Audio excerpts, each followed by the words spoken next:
Selamat pagi saudara, apa kabar Anda hari ini? Kami akan membuka hari Anda dengan sejumlah laporan menarik dari Sumatera Selatan dan daerah lain di Sumatera bagian selatan yang telah kami rangkum dalam sepekan. Selain berita utama tadi, masih ada informasi menarik lainnya yang akan kami sampaikan. Bersama saya Rizka Silviana, inilah Kompas Sepekan selengkapnya di Kompas TV Independen, terpercaya.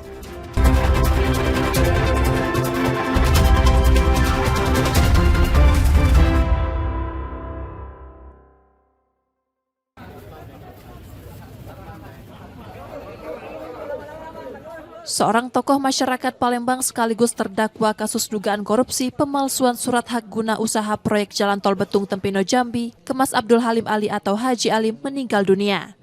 Haji Alim menghembuskan napas terakhir pada Kamis 21 Januari 2026 saat dirawat di RSUD Siti Fatimah Palembang pada usia 88 tahun akibat sakit yang dideritanya.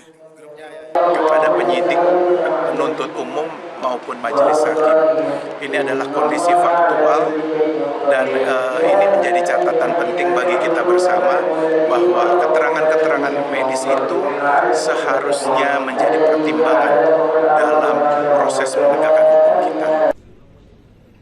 Sebelum meninggal, terdakwa dijadwalkan menjalani sidang lanjutan di Pengadilan Negeri Palembang kelas 1 khusus, namun ditunda karena kondisi kesehatannya menurun. Diminta masyarakat, mohon minta supaya mengikhlaskan Pak Haji Alim pulang dan minta ampun dosa-dosanya. Mohon maaf gitu, kalau ada dosa-dosa Pak Haji gitu kan, minta diikhlaskan. Perkara yang menjerat Haji Alim diketahui merugikan negara sebesar 127 miliar rupiah. Yudi Kiswanto, Kompas TV, Palembang, Sumatera Selatan.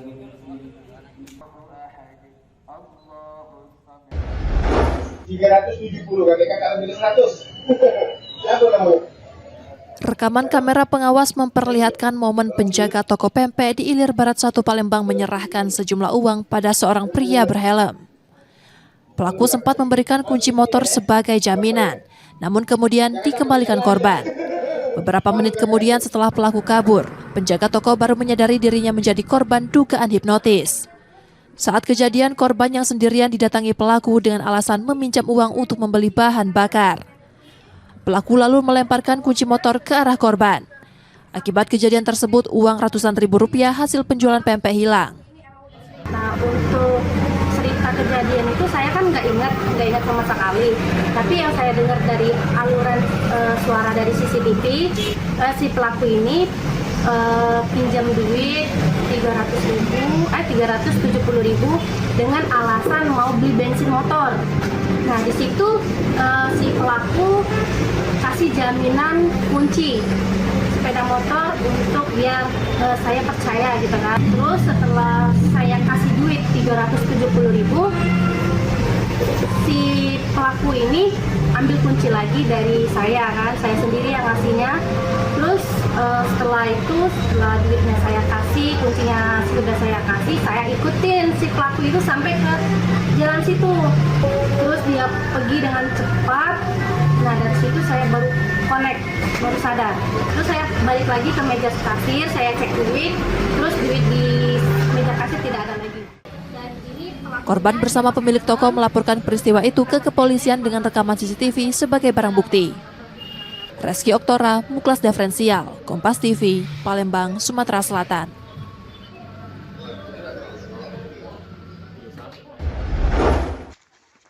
Warga Muara Sabak Timur, Tanjung Jabung Timur, Jambi digegerkan penemuan jenazah lansia di area perkebunan kelapa. Korban berusia 75 tahun ini sebelumnya dilaporkan hilang selama 5 hari dan ditemukan tewas dengan luka sajam di leher. Polisi menangkap seorang pria J, kerabat dekat korban yang diduga melakukan pembunuhan. Setelah melapor ke Polsek, kemudian Polsek bergerak, artinya mencoba mencari bersama masyarakat dan orang-orang yang ada di desa Alang-Alang. Kemudian ditemukanlah mayat tersebut di perkebunan. Ini dugaan awalnya kebun milik istri kedua korban. Pelaku kini ditahan di Polres Tanjung Jabung Timur untuk proses hukum lebih lanjut. Wiradani Damanik, Kompas TV, Tanjung Jabung Timur, Jambi.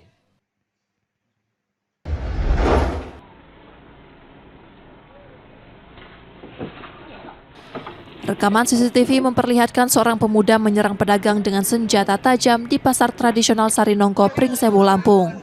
Warga yang melihat korban terluka menolong dan mengejar pelaku hingga berhasil ditangkap sebelum diserahkan ke polisi. Hasil pemeriksaan mengungkap aksi itu dipicu sakit hati karena cinta pelaku ditolak istri korban.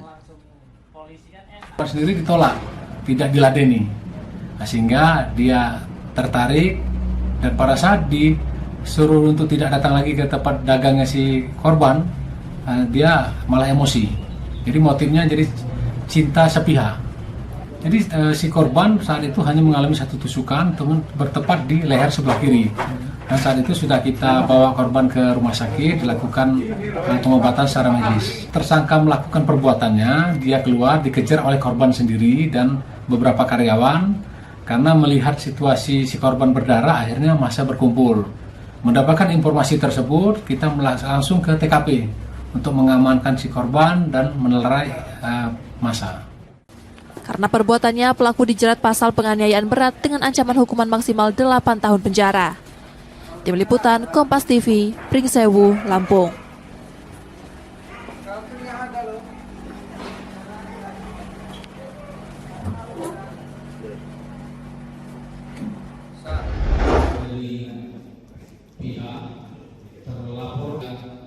Guru sekolah dasar di Muara Jambi akhirnya berdamai dengan orang tua siswa setelah kasus diselesaikan melalui mekanisme restoratif justice. Hari ini tercapai sesuai dengan harapan kita bersama. Kepada Bapak Kasat Reskrim, saya juga terima kasih banyak. Kalau untuk hari ini, kalau untuk sekarang, permasalahan itu tidak ada lagi, Pak. Tidak ada lagi. Selesai. Saya legowo, ya, selesai semuanya. Jadi kita bisa bermasyarakat lagi seperti biasa. Kesepakatan damai dicapai usai mediasi di Polres Muaro Jambi, sekaligus menghentikan proses hukum yang sebelumnya menetapkan guru sebagai tersangka. Ini merupakan semangat kita bersama terkait dengan KUHP maupun KUHP baru bahwa kita mengedepankan penyelesaian restoratif justice. Harapan kita dengan kejadian ini antara kedua belah pihak bisa hidup berdampingan, rukun kembali dan bisa rukun dan mudah-mudahan bisa damai dan melaksanakan aktivitas sehari-hari seperti biasa. Pemerintah Provinsi Jambi menyiapkan langkah pencegahan agar kasus serupa tidak terulang dengan penguatan pembinaan guru dan komitmen orang tua dalam dunia pendidikan. Wiradani Damanik, Kompas TV, Muaro Jambi, Jambi.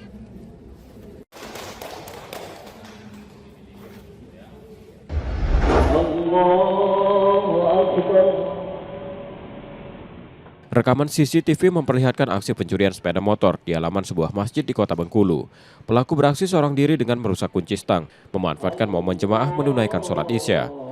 Korban baru menyadari motornya hilang usai sholat dan kasus ini telah dilaporkan ke polisi. Hilangnya pas lagi sholat dan sempat diketahui oleh warga lain yang masbuk, yang terlambat. Padahal itu iring-iringan tuh mereka. Yang warga kita juga RT 24 yang ngiring itu, ya dia kan nggak sadar bahwa mereka ini mau mencuri. Pas dia mau langsung sholat, masih sempat noleh ke belakang, orang itu masih di luar itulah. Nah di saat itulah mungkin pas dia langsung sholat, namanya Andi yang sempat ngiring itu. Jadi waktu itulah dia beraksi. Warga berharap pengawasan ditingkatkan agar kejadian serupa tidak terulang. Bayazir Al-Raihan, Kompas TV, Bengkulu.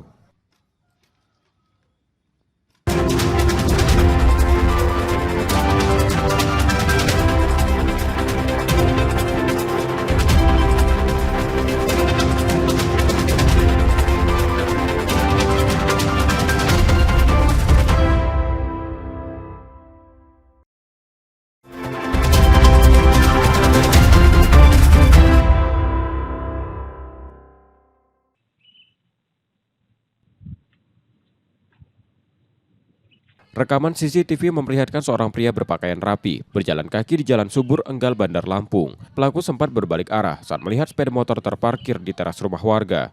Memastikan kondisi aman, pelaku lalu masuk dan membawa kabur sepeda motor tersebut. Korban menyebut peristiwa terjadi pada Senin 19 Januari 2026 pagi. Saat itu motor ditinggal ketika korban memindahkan belanjaan dari pasar ke dalam rumah, namun kendaraan sudah hilang. Ya sekitar setengah enam lah subuh ya pagi subuh. Setengah 6 subuh. Jadi begitu saya letakin motor di sini, saya mau keluar lagi, saya cuci tangan sebentar, lagi cuci tangan, kedengeran suara itu gitu. Itu kan ngambil kunci, kuncinya kunci motornya di situ, di atas meja itu, karena kan mau pergi lagi ya, gitu. Rencananya mau langsung keluar lagi. Kasus pencurian ini telah dilaporkan ke Polresta Bandar Lampung dan masih dalam penyelidikan. Roma Afia Idham, Kompas TV, Bandar Lampung, Lampung. Dua perempuan di Bengkulu Tengah menjadi korban pembegalan saat pulang dini hari usai berjualan nasi goreng. Korban dihadang dua pelaku di jalan sepi saat hujan deras, lalu diancam sajam untuk menyerahkan sepeda motor. Korban sempat melawan dan mengalami luka ringan sebelum melapor ke polisi. Keterangan dari korban sendiri menerangkan pelakunya berjumlah 2 orang, kemudian pakai topi dan juga pakai jaket. Mungkin sementara itu yang kami temukan di lapangan saat ini. Dan ini akan terus kami dalami, mudah-mudahan segera kami ungkap untuk pelaku dari tindak pidana ini. Polisi telah mengantongi identitas pelaku dan kini masih melakukan pengejaran. Tim Liputan Kompas TV, Bengkulu Tengah, Bengkulu. Sri Wahyu Ningsi 38 tahun menjadi korban pembunuhan suaminya Rangga Saputra Isnendi. Korban tewas di rumah kontrakan yang mereka tempati di Jalan Lebak Murni, Sako, Palembang pada Rabu 21 Januari 2026 sore kemarin. Jasad korban dibawa polisi ke Rumah Sakit Bayangkara Palembang setelah pelaku mengakui membunuh korban pada orang tuanya melalui telepon. Polisi mengungkapkan pengakuan sementara pelaku. Ia melakukan hal tersebut karena emosi saat bertengkar dipicu permasalahan ekonomi. Amarah pelaku bertambah saat korban memukul dan akhirnya pelaku mencekik korban. Keduanya sudah berumah tangga 7 tahun 8 bulan dan menempati rumah kontrakan itu. Pelakunya sudah kita amankan di Polsek Sako, Polrestabes Palembang. Dan pelaku dalam hal ini diduga yaitu suaminya sendiri. Keterangan dari tersangka yang kita wawancarai karena satu berkaitan dengan ekonomi dan tidak kerja suaminya, sehingga beberapa hari ini mereka sering cekcok antar suami istri. Pelaku kini masih menjalani pemeriksaan dan ditahan di Polsek Sako Palembang. Pelaku pun terancam pasal berlapis tentang kekerasan dalam rumah tangga dan pembunuhan. Reski Oktora, Muklas Diferensial, Kompas TV, Palembang, Sumatera Selatan.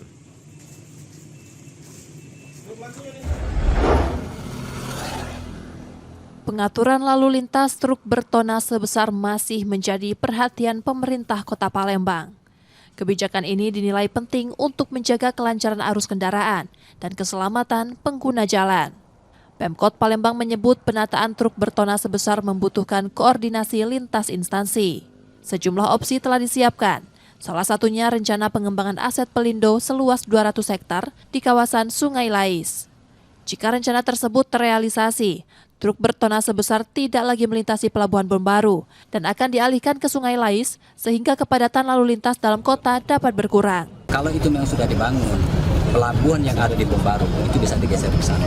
Dan nanti ada lingkar timur di situ, pembuatan jalan baru. Itu bisa digeser, mobil-mobil yang bertonnase besar bisa langsung ke sana. Nah, ini kalau terwujud, teman-teman sekalian, luar biasa, sehingga kita akan mengurangi beberapa tadi musibah dan juga kemacetan yang ada di Kota Palembang. Sementara itu, sesuai peraturan Wali Kota Palembang nomor 6 tahun 2019, truk bertonnase besar diperbolehkan melintas di dalam kota pada pukul 9 malam hingga 6 pagi. Nur Muhammad, Kompas TV, Palembang, Sumatera Selatan.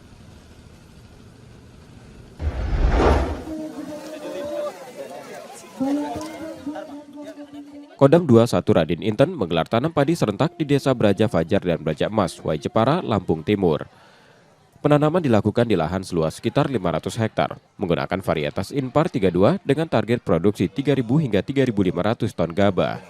Harapannya 500 hektar itu nanti bisa menghasilkan 3.000 sampai 3.500 ton yang kita berharap bisa mendukung swasembada pangan di Lampung ini sampai 15-25% di tahun 2026. Program ini diharapkan memperkuat ketahanan dan swasembada pangan Provinsi Lampung. Ini tentu menjadi hal yang harus kami kolaborasikan bersama, kerjasamakan bersama, karena sejatinya ya pemerintah daerah ini ya turun ke bawah, melayani, memastikan petani masyarakatnya bisa nanam MT1, MT2, bagus sampai MT3. Petani akan didampingi Babinsa mulai perawatan hingga penyerapan gabah oleh Bulog, didukung bantuan bibit serta alat dan mesin pertanian. Roma Afia Idham, Kompas TV, Lampung Timur, Lampung.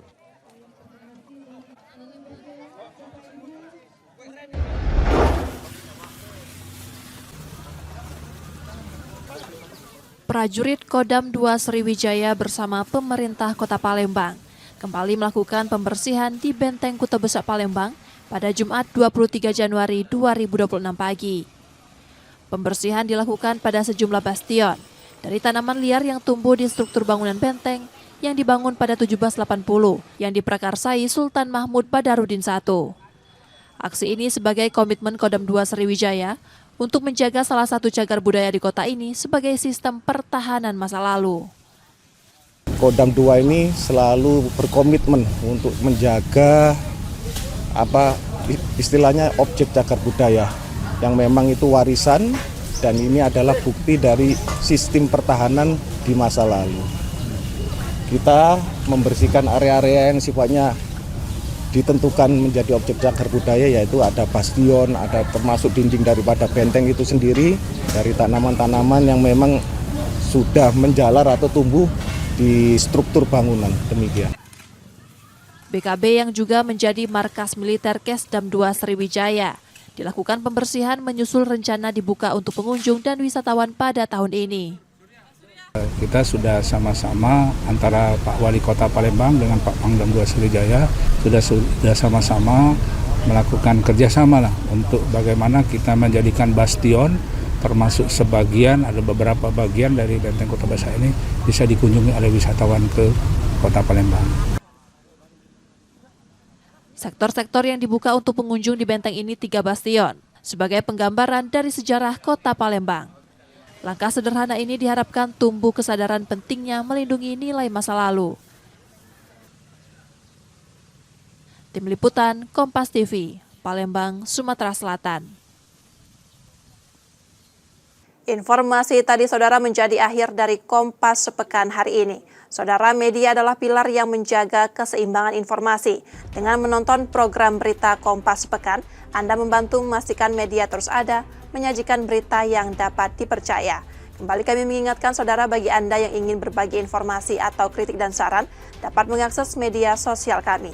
Akhirnya saya Rizka Selviana pamit, tetaplah menyaksikan Kompas TV, independen, terpercaya. Terima kasih sudah menonton, selamat berakhir pekan, dan sampai jumpa.